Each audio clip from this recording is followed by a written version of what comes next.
യുദ്ധത്തിൽ പോലും നീതിയും മാനവികതയും ഉയർത്തിപ്പിടിച്ച പ്രവാചകൻ മുഹമ്മദ് നബി കാലത്തിനു മുന്നേ സഞ്ചരിച്ച വ്യക്തിത്വമായിരുന്നുവെന്ന് സഹകരണ വകുപ്പ് മന്ത്രി എം ലിജു പറഞ്ഞു.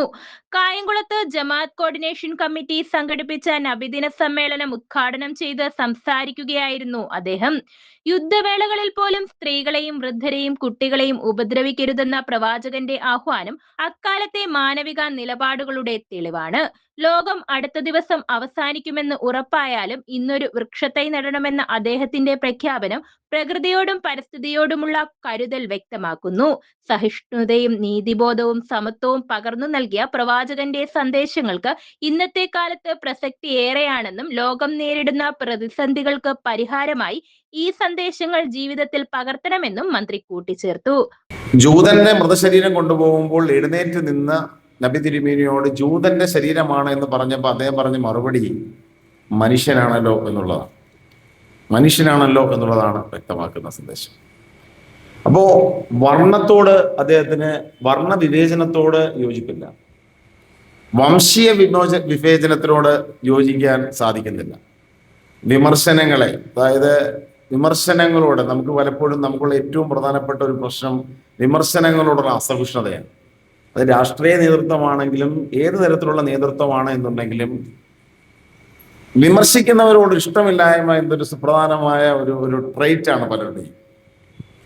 നബി തിരുമേനി അദ്ദേഹത്തിന്റെ ജീവിതം കൊണ്ട് തന്നെ വിമർശനങ്ങളോട് എങ്ങനെ സഹിഷ്ണുത പുലർത്തണം എന്ന് വ്യക്തമാക്കിയിട്ടുണ്ട്.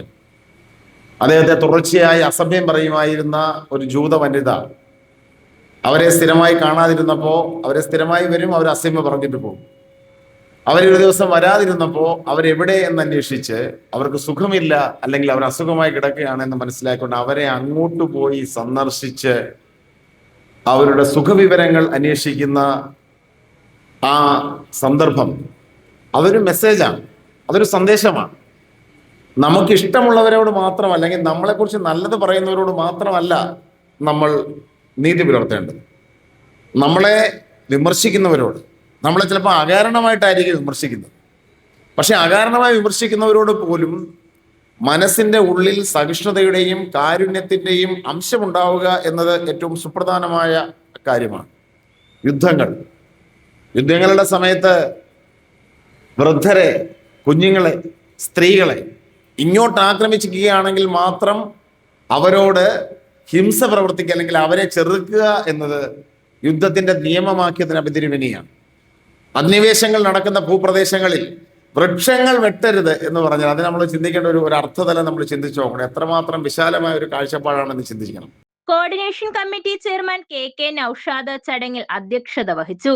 ഉസ്താദ് Muhammad Faizi Onampally, A K M. Ashraf Saqafi, advocate E Sameer, Sheikh P Haris, K Jalaluddin Moulavi, general convener M Kabeer, M Mahmood Musliyar, A Irshad, A Abdul Shukkur, Liyaqat Parambi, Ansari Koyikkalethu, Azeem Nasser തുടങ്ങിയവർ പ്രസംഗിച്ചു.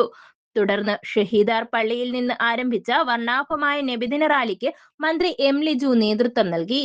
കോർഡിനേഷൻ കമ്മിറ്റി ഭാരവാഹികളായ Zainuddin Kattasseril, M Abdul Rahim, Biju Basheer, E Thajuddin, E Savad, M Abdul Qayyum, Salahuddin, Shanavas Poovadi തുടങ്ങിയവരും റാലിക്ക് നേതൃത്വം നൽകി. News bureau, Kayamkulam.